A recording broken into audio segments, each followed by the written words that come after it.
नमस्कार मित्रांनो, नवीन एका व्हिडिओमध्ये तुमचं स्वागत आहे। या व्हिडिओमध्ये आपण ठाणे जिल्ह्याची माहिती बघणार आहोत।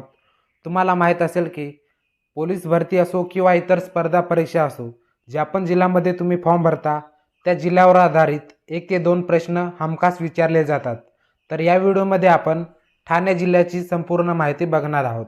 या व्हिडिओमध्ये आपण ठाणे जिल्ह्यावर आधारित एकूण 50 प्रश्न बघणार आहोत। त्या 50 प्रश्नांमध्ये ठाणे जिल्ह्याची संपूर्ण माहिती तुम्हाला मिळून जाईल। जर तुम्हाला अजून डिटेलमध्ये माहिती हवी असेल तर माझ्या टेलिग्राम ग्रुपवरती तुम्हाला ती माहिती मिळून जाईल। टेलिग्राम ग्रुपची लिंक मी तुम्हाला या व्हिडिओच्या डिस्क्रिप्शन बॉक्समध्ये दिलेली आहे। तर व्हिडिओला सुरुवात करण्याआधी तुम्ही जर माझ्या यूट्यूब चॅनलवर नवीन असाल तर माझ्या यूट्यूब चॅनलला सबस्क्राईब करून ठेवा। अशा प्रकारचे महत्त्वाचे व्हिडिओ तुमच्यापर्यंत पोहोचतील। तर अधिक वेळ न घालवता व्हिडिओला सुरुवात करूया। पहिला प्रश्न बघूया। मुंबई शहरास पाणी पुरवठा करणारी तानसा व वैतरणा ही जलाशये या जिल्ह्यात आहेत। तर याचं उत्तर आहे ठाणे। हा प्रश्न जो आहे हा प्रश्न सन 2019 साली पोलीस भरतीमध्ये विचारलेला होता। पुढे आपण ठाणे जिल्ह्यातील नद्या व धरणे बघू। वैतरणा नदीवर मोडकसागर हे धरण आहे। सूर्या नदीवर धामणी हे धरण आहे। भातसा नदीवर भातसा हे धरण आहे। तानसा नदीवर तानसा हे धरण आहे। पुढचा प्रश्न बघूया। गरम पाण्याचे झरे असणारे वज्रेश्वरी हे ठिकाण कोणत्या जिल्ह्यात आहे? तर वज्रेश्वरी हे ठिकाण जे आहे हे ठाणे जिल्ह्यातील भिवंडी तालुक्यातील अकलोली या ठिकाणी आहे। हा प्रश्न जो आहे हा प्रश्न सुद्धा पोलीस भरतीमध्ये विचारलेला होता। पुढचा प्रश्न बघूया। डॅश डॅश ही भातसा नदीची प्रमुख उपनदी आहे। तर याचं उत्तर आहे काळू नदी। पुढचा प्रश्न बघूया। ठाणे जिल्ह्याचे सध्याचे पालकमंत्री कोण आहेत? तर याचं उत्तर आहे शंभूराज देसाई। हा प्रश्न सन 2023 साली पोलीस भरतीमध्ये विचारला गेला होता। पुढचा प्रश्न बघू। ठाणे जिल्ह्याचे विभाजन होऊन पालघर जिल्ह्याची स्थापना कोणत्या साली झाली? तर याचं उत्तर आहे 1 ऑगस्ट 2014 साली। हा प्रश्नसुद्धा सन 2023 साली पोलीस भरतीमध्ये विचारला गेला होता। पुढचा प्रश्न बघूया। क्षेत्रफळाच्या बाबतीत ठाणे जिल्ह्यातील सर्वात मोठा तालुका कोणता? तर याचं उत्तर आहे भिवंडी। पुढचा प्रश्न बघूया। क्षेत्रफळाच्या बाबतीत ठाणे जिल्ह्यातील सर्वात लहान तालुका कोणता? तर याचं उत्तर आहे उल्हासनगर। पुढचा प्रश्न बघूया। डॅश डॅश शहरास भारताचे मँचेस्टर असे म्हटले जाते। तर याचं उत्तर आहे भिवंडी। पुढचा प्रश्न बघूया। शस्त्रास्त्र कारखान्यासाठी प्रसिद्ध ठाणे जिल्ह्यातील ठिकाण कोणते? तर याचं उत्तर आहे मुरबाड। 10वा प्रश्न बघूया। महाराष्ट्र शासनाने डॅश डॅश तालुक्यातील भाग नो केमिकल झोन घोषित केलेला आहे। तर याचं उत्तर आहे शहापूर। 11वा प्रश्न बघूया। नॅशनल रेव्हन कॉर्पोरेशनचे मुख्यालय जिल्ह्यात कोठे आहे? तर याचं उत्तर आहे आंबिवली। पुढचा प्रश्न बघूया। CBD सेंट्रल बिझनेस डिस्ट्रिक्ट जिल्ह्यात कोठे आहे? तर याचं उत्तर आहे CBD बेलापूर। 13वा प्रश्न बघूया। नवी मुंबईची राणी असे कोणत्या उपनगरास म्हटले जाते? तर याचं उत्तर आहे नेरूळ। 14वा प्रश्न बघूया। डॅश डॅश नदी शहाड शहरातून वाहते। तर याचं उत्तर आहे वालधुनी नदी। 15वा प्रश्न बघूया। बिर्ला मंदिर हे प्रसिद्ध ठिकाण कोणत्या उपनगरात आहे? तर याचं उत्तर आहे शहाड। 16वा प्रश्न बघूया। वडवले हे डॅश डॅश शहराचे जुने नाव आहे। तर याचं उत्तर आहे वज्रेश्वरी। 17वा प्रश्न बघूया। नवी मुंबईचा राजा असे कोणत्या शहरास म्हटले जाते? तर याचं उत्तर आहे वाशी। 18वा प्रश्न बघूया। डॅश डॅश पुलामुळे वाशी मुंबईशी जोडले गेलेले आहे। तर याचं उत्तर आहे मानखुर्द वाशी। 19वा प्रश्न बघूया। माहुली किल्ला कोणत्या तालुक्यात आहे? तर याचं उत्तर आहे शहापूर तालुक्यात। 20वा प्रश्न बघूया। घोडबंदर किल्ला कोणत्या तालुक्यात आहे? तर घोडबंदर किल्ला जो आहे तो ठाणे जिल्ह्यात आहे। पुढचा प्रश्न बघूया। डॅश डॅश या किल्ल्याचे कारागृहात रूपांतर करण्यात आले। तर याचं उत्तर आहे ठाणे। 22वा प्रश्न बघूया।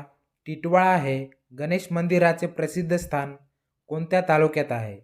तर टिटवाळा हे गणेश मंदिराचे प्रसिद्ध स्थान कल्याण तालुक्यात आहे। 23वा प्रश्न बघूया। बिर्ला मंदिर हे विठोबाचे प्रसिद्ध मंदिर स्थळ कोठे आहे? तर बिर्ला मंदिर हे विठोबाचे प्रसिद्ध मंदिर स्थळ शहाड येथे आहे. 24वा प्रश्न बघूया. वज्रेश्वरी हे प्रसिद्ध देवीचे ठिकाण कोणत्या तालुक्यात आहे? तर वज्रेश्वरी हे कल्याण तालुक्यात आहे. 25वा प्रश्न बघूया. अंबरनाथ येथील शिव मंदिर कोणत्या कालखंडातील आहे? तर अंबरनाथ येथील शिव मंदिर जे आहे ते शिलाहार या कालखंडातील आहे. 26वा प्रश्न बघूया. भातसा, तानसा ही मोठी धरणे कोणत्या तालुक्यात आहेत? तर भातसा आणि तानसा ही मोठी धरणे जी आहेत ही शहापूर तालुक्यातली आहेत. 27वा प्रश्न बघूया. जगन्नाथ उर्फ नाना शंकर शेठ यांचा जन्म डॅश डॅश तालुक्यात झाला. तर जगन्नाथ उर्फ नाना शंकर शेठ यांचा जन्म जो आहे तो मुरबाड तालुक्यात झालेला आहे. 28वा प्रश्न बघूया. डॅश डॅश यांना भारताच्या मॉन्टेसरी असे म्हटले जाते. तर याचं उत्तर आहे ताराबाई मोडक यांना भारताच्या मॉन्टेसरी असे म्हटले जाते. 29वा प्रश्न बघूया. आळेफाट्याहून कल्याणला येताना डॅश डॅश घाट लागतो. तर आळेफाट्याहून कल्याणला येताना माळशेज घाट लागतो. 30वा प्रश्न बघूया. माळशेज घाट कोणत्या दोन जिल्ह्यांना जोडतो? तर याचं उत्तर आहे ठाणे व पुणे. माळशेज घाट जो आहे तो ठाणे व पुणे या दोन जिल्ह्यांना जोडतो. पुढचा प्रश्न बघूया. महाराष्ट्रात लोकर संशोधन संघ कोठे आहे? तर याचं उत्तर आहे ठाणे. 32वा प्रश्न बघूया. डॅश डॅश हे ठिकाण रेशमी कापडासाठी देखील प्रसिद्ध आहे. तर याचं उत्तर आहे भिवंडी हे ठिकाण जे आहे ते रेशमी कापडासाठी देखील प्रसिद्ध आहे. 33वा प्रश्न बघूया. आगपेटीच्या निर्मितीत देशातील अग्रेसर ठिकाण ठाणे जिल्ह्यातील कोणते आहे? तर याचं उत्तर आहे अंबरनाथ. पुढचा प्रश्न बघूया. ठाणे जिल्ह्यात डॅश डॅश या ठिकाणी कागद गिरण्या आहेत. तर या ठिकाणी ठाणे जिल्ह्यामध्येच कागद गिरण्या आहेत. 35वा प्रश्न बघूया. ठाणे जिल्हा महाराष्ट्राच्या कोणत्या दिशेस आहे? तर ठाणे हा जो जिल्हा आहे तो महाराष्ट्राच्या वायव्य दिशेस आहे. 36वा प्रश्न बघूया. ठाणे जिल्ह्याचे प्राचीन नाव डॅश डॅश असे होते. तर ठाणे जिल्ह्याचे प्राचीन नाव स्त्री स्थानक असे होते. पुढचा प्रश्न बघूया. 1802 साली डॅश डॅशच्या तहाने ठाणे जिल्हा ब्रिटिश साम्राज्यात समाविष्ट झाला. तर याचं उत्तर आहे 1802 साली वसईच्या तहाने ठाणे जिल्हा ब्रिटिश साम्राज्यात समाविष्ट झाला. पुढचा महत्त्वाचा असा प्रश्न बघूया. मुंबई ते ठाणे या देशातील पहिल्या रेल्वे मार्गाची सुरुवात कोणत्या वर्षी झाली? तर मुंबई ते ठाणे या देशातील पहिल्या रेल्वे मार्गाची सुरुवात 1853 या वर्षी झाली. पुढचा प्रश्न बघूया. ठाणे जिल्ह्यात किती तालुके आहेत? तर ठाणे जिल्ह्यामध्ये 7 तालुके आहेत. ठाणे, कल्याण, मुरबाड, भिवंडी, शहापूर, उल्हासनगर आणि अंबरनाथ असे ठाणे जिल्ह्यामध्ये एकूण 7 तालुके आहेत. 40वा प्रश्न बघूया. ठाणे जिल्ह्याच्या दक्षिणेस कोणता जिल्हा आहे? तर ठाणे जिल्ह्याच्या दक्षिणेस रायगड हा जिल्हा आहे आणि पश्चिमेस जो आहे तो मुंबई उपनगर आहे. उत्तरेस जो आहे पालघर जिल्हा आहे. आग्नेयेस जो आहे पुणे जिल्हा आहे आणि पूर्वेला नाशिक व अहमदनगर हे जिल्हे आहेत. पुढचा प्रश्न बघूया. ठाणे जिल्ह्याला एकूण किती जिल्ह्याच्या सीमा लागलेल्या आहेत? तर ठाणे जिल्ह्याला एकूण 6 जिल्ह्याच्या सीमा लागलेल्या आहेत. पालघर, नाशिक, अहमदनगर, पुणे, रायगड व मुंबई उपनगर अशा एकूण 6 जिल्ह्याच्या सीमा ठाणे जिल्ह्याला लागलेल्या आहेत. पुढचा प्रश्न बघू. ठाणे महानगरपालिकेची स्थापना कोणत्या वर्षी झाली? म्हणजेच नगरपालिकेचे महापालिकेत रूपांतर कधी झाले? तर ठाणे महानगरपालिकेची स्थापना जी आहे ती 1982 रोजी झालेली आहे. पुढचा प्रश्न बघू. तानसा नदीचा उगम कोठे होतो? तर तानसा नदीचा उगम जो आहे ठाणे जिल्ह्यातील शहापूर तालुक्याच्या घाटमाथ्यातून होतो. ठाणे जिल्ह्यातील नद्यांविषयी आपण थोडक्यात इथं माहिती बघू. म्हणजेच नद्यांवर आधारित एखादा प्रश्न जर तुम्हाला आला तर तो तुम्हाला लगेच सोडवता येईल. तर नद्यांविषयी आपण इथं थोडक्यात माहिती बघू. वैतरणा नदी नाशिक जिल्ह्यातून वाहत येऊन शहापूर तालुक्यात प्रवेश करते. पुढे ही नदी पालघर जिल्ह्यात प्रवेश करते. शहापूर तालुक्याच्या घाटमाथ्यातून तानसा नदीचा उगम होतो. उल्हास नदीचा उगम भोर घाटमाथ्यातून होतो. उल्हास नदीची उपनदी बारवी नदीचा उगम मुरबाड तालुक्यातून होतो. भातसा नदीचा उगम शहापूर तालुक्यातील घाटमाथ्यातून होतो. काळू ही भातसा नदीची प्रमुख उपनदी आहे. पुढे आपण 45वा प्रश्न बघू. भातसा जलविद्युत प्रकल्प कोणत्या जिल्ह्यात आहे? तर भातसा जलविद्युत प्रकल्प ठाणे जिल्ह्यामध्ये आहे. 46वा प्रश्न बघू. औष्णिक विद्युत केंद्र चोला कोणत्या जिल्ह्यात आहे? तर औष्णिक विद्युत केंद्र चोला ठाणे जिल्ह्यामध्ये आहे. पुढचा प्रश्न बघू. भारतातील पहिल्या महिला डॉक्टर व अमेरिकन भूमीवर पाऊल ठेवणाऱ्या पहिल्या भारतीय महिला आनंदीबाई जोशी ठाणे जिल्ह्यातील डॅश डॅश येथील होत्या.